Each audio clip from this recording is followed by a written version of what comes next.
vis dar negaliu šių metų paleisti. Pranešė visai neblogą orą, be vėjo ir lietaus. Pasiėmiau ešerinį į miesto centrą. Ešerių paieškoti. Ilgai teko, bet ir pirmą turim sudėtingai.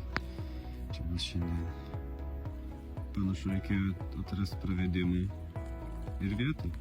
Antras.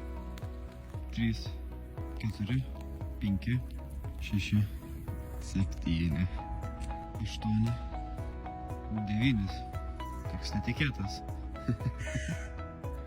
10 žuvis, kas čia starką padavė? Starkiuko. 11, 12, 13, 14, 15.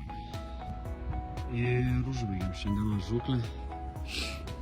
Nežmoniškai sušalau. Pranešė bilietus, bet taip sulijau, kad turbūt ir triusikai šlapi. O kibimas tai įdomus. Teko ilgai vaikščioti ir ieškoti, kol atradau ir vietą, ir masalą, ir pravedimo būdą. Tai va, žiemą ir Klaipėdos centre galima pagauti žuvies. Tam kartui.